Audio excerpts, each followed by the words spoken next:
Hello बच्चों, मैं राकेश टेमरे एक बार फिर आप सभी के सामने लेकर आया हूँ कक्षा 10वीं की मैथ्स के चैप्टर नंबर 1 एनसीईआरटी मैथमेटिक्स, है ना, रियल नंबर एक्सरसाइज 1.1 सॉल्यूशन। ठीक है बच्चों, आज हम देखेंगे क्वेश्चन नंबर 3। क्वेश्चन नंबर 3 क्या है? किसी परेड में 616 सदस्यों वाली एक सेना, जिसको क्या कहते हैं, आर्मी कहते हैं, की टुकड़ी को 32 सदस्यों वाली एक आर्मी बैंड के पीछे मार्च करना है। दोनों समूहों को समान संख्या वाले स्तंभों में मार्च करना है। उन स्तंभों की अधिकतम संख्या क्या है जिसमें वे मार्च कर सकेंगे? ठीक है बच्चों, तो क्वेश्चन को आप पहले समझिएगा, रीड करना सीखो पहले क्वेश्चन को। ठीक है बच्चों, अगर आपको रीड करते आ गया तो ये क्वेश्चन मामूली है ना। अगर आपको समझ में नहीं आया, अगर पढ़ते ही नहीं आ रहा है क्वेश्चन, जैसे पढ़ते वैसे समझ में भी आना चाहिए। ठीक है, अगर नहीं समझ में आएगा तो हार्ड हो जाएगा। ठीक है, तो क्या कहा, किसी परेड में 616 सदस्यों वाली एक सेना की टुकड़ी है ना। तो हमारे पास मान के चलिए ये एक सेना हो गई, है ना। इस सेना में कितने सदस्य है? 616 सदस्य है। ठीक है बच्चों, अब इस टुकड़ी को एक आर्मी बैंड, आपने देखा होगा स्काउट गाइड देखा है, अब सदस्य या आर्मी बैंड तो नहीं देखे होंगे, तो अगर आपने स्काउट गाइड देखा होगा तो स्काउट गाइड में भी आर्मी बैंड होता है। या फिर आपने देखा होगा टेलीविज़न में जब हम गणतंत्र दिवस मनाते हैं तब वहाँ पर दिखाता है कि जो क्या रहता है, आर्मी बैंड रहता है, उसके पीछे में जो सेना की टुकड़ी चलती है। हाँ, तो उस टुकड़ी में कितने सदस्यों वाली कितने सदस्य हैं? 32 सदस्य है। कितने सदस्य है यहाँ पर? 32 सदस्य है।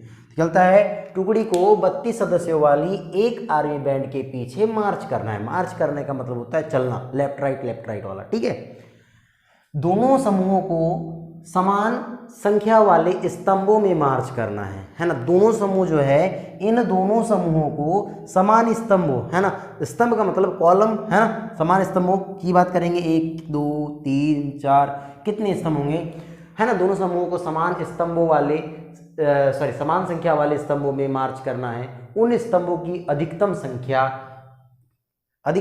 क्या है जिसमें वे मार्च कर सकेंगे? तो इस क्वेश्चन का जो टर्निंग पॉइंट है वो ये है, अधिकतम संख्या। क्या है? अधिकतम संख्या। अधिकतम संख्या बोल दिया तो जो अधिकतम संख्या बोला है इसका मतलब हम पढ़ क्या रहे हैं यहाँ पर, HCF ज्ञात करना है ना, महत्तम समापवर्तक। तो देखिए, अधिकतम बोला तो महत्तम, है ना, और अगर क्या बोलता, कम से कम बोल देता तो हम बात करते हैं किसकी?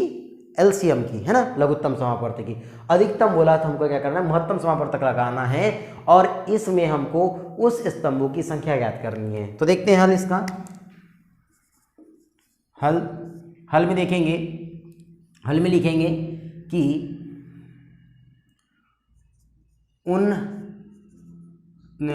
हल में सीधे सीधे लिखेंगे कि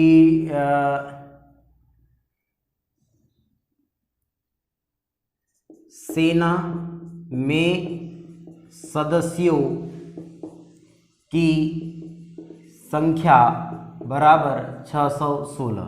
ये हमारे पास क्या है? दिया है। ठीक है बच्चों, दिया है। वह आर्मी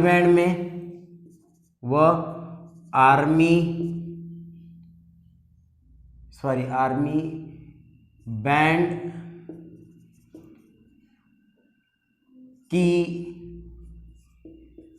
टुकड़ी में सदस्यों की संख्या कितनी है? संख्या इज इक्वल टू 32। तब हमको क्या करना है? अधिकतम संख्या ज्ञात करना है। तो अधिकतम संख्या क्या हो जाएगी? तो अधिकतम संख्या के लिए हम क्या कर देंगे, यहाँ पर HCF ज्ञात करेंगे। HCF यहाँ पर क्वेश्चन में बोला है क्या कि यूक्लिड विभाजन एल्गोरिथम द्वारा बनाना है? नहीं बनाना है। तो आप क्या लगाएंगे? सीधे भाग विधि लगा देना है HCF ज्ञात करने की। ठीक है, तो 32 और ये 616। ठीक है बच्चों, अब देखो ये 32 है, कितने बार डिवाइड होगा? 61, 1 टाइम्स डिवाइड होगा, है ना। तो ये हो जाएगा 32 माइनस डिवाइड क्या कर देंगे? कैंसिल कर देंगे। कितना हो जाएगा? ये 1 में से 2 नहीं होता, एक उधार ले लेंगे यहाँ पर। कितना हो जाएगा? 11, 11 में से 2 गया 9। ठीक है, यहाँ बच गया कितना? 5, 5 में से 3 गया 2, 29 नहीं जाएगा। ये 6 को यहाँ लिख देंगे। ठीक है, अब देखते हैं कि अब कितने बार जाएगा। तो देखो, अगर मैं इसको 30 के करीब करीब लूँ तो 30 तिया 90, 90 दूनी कितना होता है 180, और 90 तिया कितना हो जाएगा 270।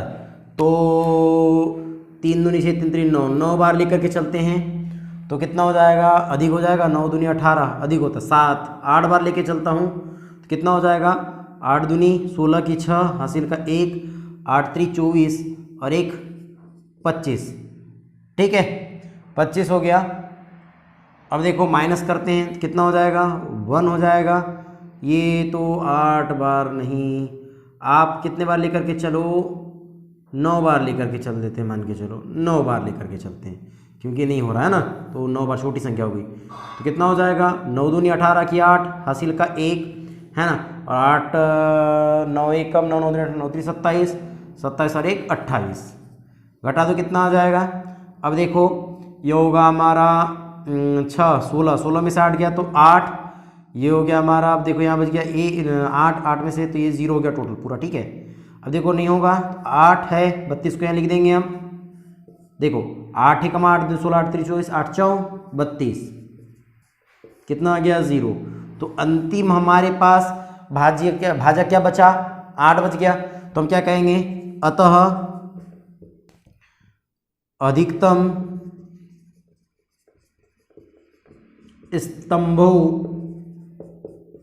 की संख्या 08 होगी या 8 होगी। ठीक है बच्चों, ये हमारा क्या हो जाएगा आंसर।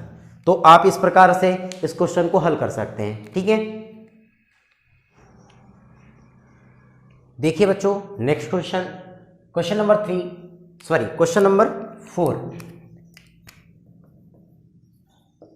क्वेश्चन नंबर 4, यूक्लिड विभाजन प्रमेयिका का प्रयोग करके दर्शाइए कि किसी धनात्मक पूर्णांक का वर्ग किसी पूर्णांक स्मॉल m के लिए 3m या 3m+1 के रूप का होता है। हमें ये दर्शाना है कि यूक्लिड विभाजन प्रमेयिका का प्रयोग करके कि किसी धनात्मक पूर्णांक का वर्ग, यदि हम कोई धनात्मक पूर्णांक लेते हैं तो उस धनात्मक पूर्णांक का वर्ग किसी पूर्णांक m के लिए, किसी पूर्णांक किसके लिए, m के लिए 3m या 3m+1 के रूप का होता है। तो देखिए इसका हल क्या हो जाएगा, यहां पर लिख लेंगे, माना a कोई धनात्मक पूर्णांक है, a कोई धनात्मक पूर्णांक है, तब माना a कोई धनात्मक पूर्णांक है तब। अब a कोई धनात्मक पूर्णांक होगा तब देखते हैं, अब कंडीशनों को समझेंगे। अब इस धनात्मक पूर्णांक का वर्ग लेंगे। अब हम क्या करेंगे कि इस धनात्मक पूर्णांक का वर्ग, तब क्या बोल दूंगा मैं, यहां पर a बोला हूं मैंने, तब हम कह देंगे कि कितना हो जाएगा, तब 3a, 3a+1, 3a+2 के लिए। ठीक है, हमने क्या लिए कि मान लिया जाए कि a कोई धनात्मक पूर्णांक है, तब 3a, 3a+1, 3a+2 के लिए। यहां पर हमें m सिद्ध करना है, तो हमने कोई दूसरा एक अन्य चर ले लिया है यहां पर a। ठीक है, तब है ना लिए, तब देखेंगे हम यहां पर, तब क्या बोला था उसने, का वर्ग है ना, धनात्मक पूर्णांक का वर्ग, मतलब 3a का होल स्क्वायर है ना। तब हम बात कर सकते हैं कि तब हम यहाँ पर स्थिति नंबर 1 ले लेते हैं, स्थिति फर्स्ट टर्म होगा, क्या होगा, तो 3a² इज इक्वल टू क्या हो जाएगा, अब 3a का स्क्वायर होल स्क्वायर है, यहाँ पर 3a का होल स्क्वायर है, तो 3 का भी वर्ग होगा और a का भी वर्ग होगा ना, तो 3 का वर्ग कितना होता है 9 होता है, a का वर्ग a वर्ग हो जाएगा। ठीक है, तो हम इसको ऐसा लिख सकते हैं, इस 9 को 3 × 3 लिख सकते हैं, तो 3 एक बाहर रख दिया मैंने और एक अंदर ले जा लिया, और a का वर्ग, तो मैं इसको ऐसा लिख सकता हूँ 3 की 3, और ये जो 3a² है इसको मैं लिख देता हूँ m, यहाँ लिख देंगे, जहाँ क्या हो जाएगा m = 3a²। ठीक है बच्चों, अब स्थिति नंबर सेकेंड देखते हैं क्या होगा। दूसरा टर्म ले लीजिए 3a+1 का स्क्वायर इज इक्वल टू, ठीक है। अब देखिए इसका जो वर्ग होगा, मतलब अब आपको समझना है कि इसका जो वर्ग होगा वो किस टर्म का होने वाला है। तो देखो 3a+1 का स्क्वायर, तो आपको यहाँ पर ये टोटल x के जगह जैसे दिख रहा है और ये किसके जैसे दिख रहा है, y के जैसे, मतलब x+y ऑफ होल स्क्वायर वाली समीकरण लग जाएगी यहाँ पर, ठीक है। तो क्या होता है कि x+y of whole square is equal to x² plus 2xy plus कितना हो जाता है y², ठीक है। तो x की जगह क्या है 3a है, यहाँ लिखेंगे 3a of whole square plus, अब 2 आ जाएगा, x की जगह क्या है 3a है इंटू y की जगह क्या है 1 है प्लस y की जगह क्या है 1 का स्क्वायर इज इक्वल टू, भैया 3a स्क्वायर की वैल्यू अभी बताया था मैंने आपको कितना है 9a स्क्वायर, इसका मल्टीप्लाई देखो 1 का मल्टीप्लाई करेंगे तो वही राशि आ जाएगी और 3a इंटू 2 कर देंगे तो कितना हो जाएगा 6a, ठीक है, प्लस और ये 1 स्क्वायर है तो 1 इक्वल टू। अब देखिए इन दो में से क्या कॉमन निकाल सकते हैं हम, तो यहाँ निकाल सकते हैं 3 को कॉमन निकाल सकते हैं, बचा कितना 3a स्क्वायर, देखो 3 कॉमन हो गया क्योंकि अगर 3 का गुण अंदर करूंगा तो 3 3 9 a स्क्वायर फिर से आ जाएगा, प्लस 6 यहाँ से 3 कॉमन हुआ है तो यहाँ बच गया 2, है ना, और ये a भी बच गया, अब ये प्लस 1, ठीक है बच्चों। तो हम इसको लिख सकते हैं इज इक्वल टू में ये 3 की 3 और इस टोटल के बराबर हम क्या लिख देंगे यहाँ पर m लिख देंगे प्लस 1, जहां पर हम क्या बोलेंगे, जहां m is equal to 3a square plus 2a, ठीक है बच्चों। इसके बाद और एक टर्म देख लेते हैं, थर्ड केस, इसका क्या हो जाएगा 3a प्लस 2 का स्क्वायर इज इक्वल टू, ये भी देख लेते हैं करके होता है कि नहीं, है ना, ये भी वही समीकरण लग गई। तो देखो इसको लिखेंगे 3a of whole square plus कितना हो जाएगा 2 इंटू 3a इंटू 2 प्लस कितना हो जाएगा 2 का स्क्वायर इज इक्वल टू, देखो 9a का होल स्क्वायर निकाल चुके हैं हम, कितना आता है 3a का whole square 9a square plus देखो 2 दूनी 4, 4 दूनी 4 तिया 12a प्लस, अब ये देखो ये 2 का स्क्वायर कितना होगा 4 होगा इक्वल टू। अब देखिए क्या मैं इसको ऐसा लिख सकता हूं, उसको लिख सकते हैं 9a स्क्वायर प्लस 12a और इस 4 को हम लिख सकते हैं 3 + 1 लिख दिए, ठीक है। अब देखते हैं यहां पर इज इक्वल टू, इस सभी में से मैं 3 को कॉमन कर दूं, 3 को कॉमन कर दिया, बचा कितना 3a स्क्वायर प्लस यहां बचा कितना 4a प्लस यहां बचा कितना 1 प्लस 1, तो अब इसको लिख सकते हैं हम इज इक्वल टू 3 और इस टोटल के बराबर कितना लिख देते हैं m प्लस 1, तो हम लिख सकते हैं जहां पर m इज इक्वल टू कितना है 3a square plus 4a plus 1, तो हम ये कह सकते हैं अतः हम क्या लिख सकते हैं, अतः क्या होगा कि अतः किसी पूर्णांक m के लिए, है ना, या हम कह सकते हैं अतः किसी पूर्णांक m के लिए, है ना, या हम कह सकते हैं कि किसी ऐसा लिख सकते हैं कि अतः किसी धनात्मक पूर्णांक का वर्ग किसी पूर्णांक स्मॉल m के लिए क्या हो जाएगा 3m या 3m + 1 के रूप का होता है, ठीक है बच्चों। देखते हैं क्वेश्चन नंबर 5। क्वेश्चन नंबर 5 क्या है, यूक्लिड विभाजन प्रमेयिका का प्रयोग करके दर्शाइए कि किसी धनात्मक पूर्णांक का घन 9m + 1 या 9m + 8 के रूप का होता है, ठीक है बच्चों। तो देखिए इसका हल क्या होगा, हल में लिखेंगे माना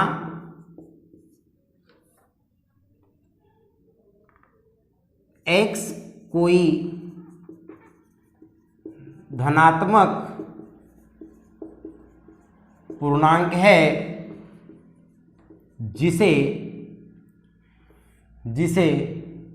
कितना लिख सकते हैं 3q प्लस 1 या 3q प्लस 2 के रूप में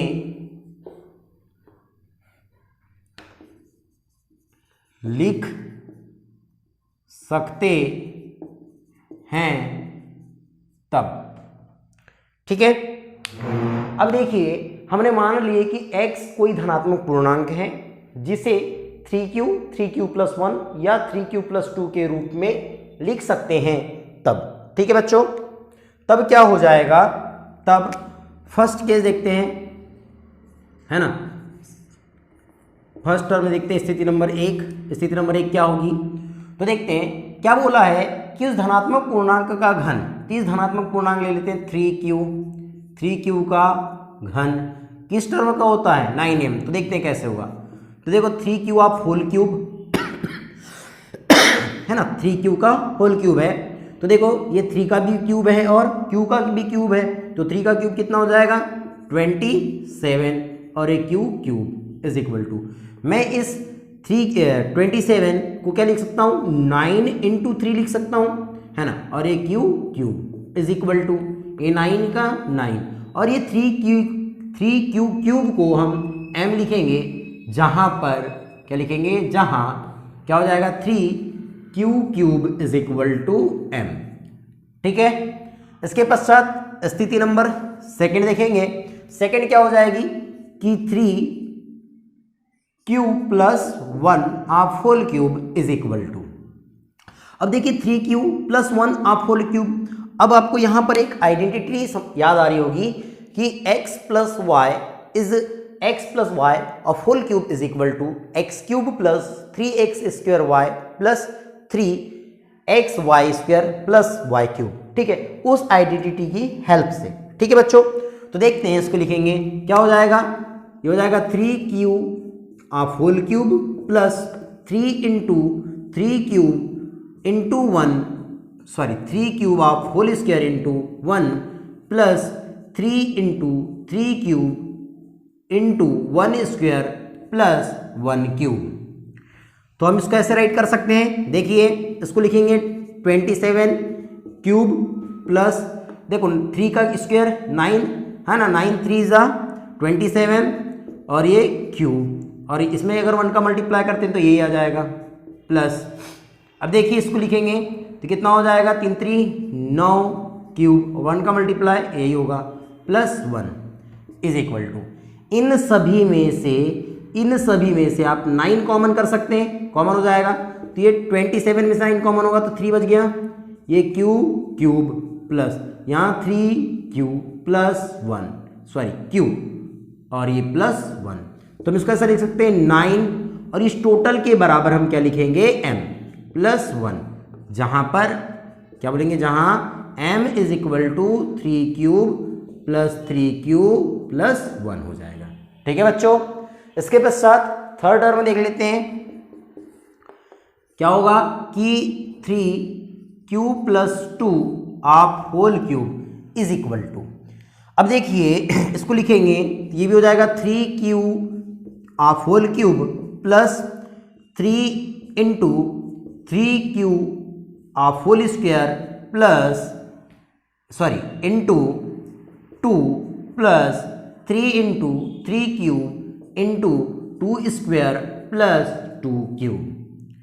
स्क्रॉल करेंगे तो 3q आप whole cube is equal to 27 cube plus देखो 3 इंटू क्यू आप whole cube whole square is equal to कितना हो जाएगा 9q स्क्वायर और 9 इंटू 3 27 है ना, 27 इंटू 2 कितना हो जाएगा 7 दूनी 14 की 4 हासिल का x है ना, तो और कितना हो जाएगा 2 दूनी 4 और 1 5 54 है ना, क्यू स्क्वायर प्लस, अब देखो स्क्रॉल करेंगे 2 का वर्ग 4 3 3 9 9 4 36 q plus 8 is equal to, अब देखो 27 क्यू प्लस ये 54 q square plus 36 q plus, इस 8 को हम इस प्रकार से लिख सकते हैं। देखो इस 8 को 8 के जैसे ही रहने दो, तो फिर इस लाइन को लिखने की भी आवश्यकता नहीं, 8 के टर्म में लाना है ना हमें। तो क्या हो जाएगा, तो यहाँ सभी में से हम 9 को कॉमन कर दे,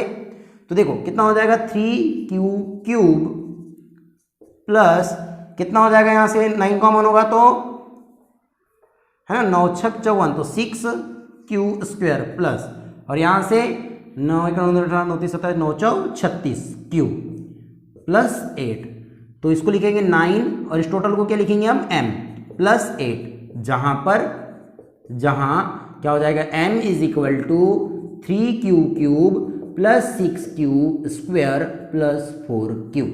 ठीक है बच्चों, तो हम लिख सकते हैं अतः क्या हो जाएगा कि अतः किसी धनात्मक पूर्णांक का घन, किसी धनात्मक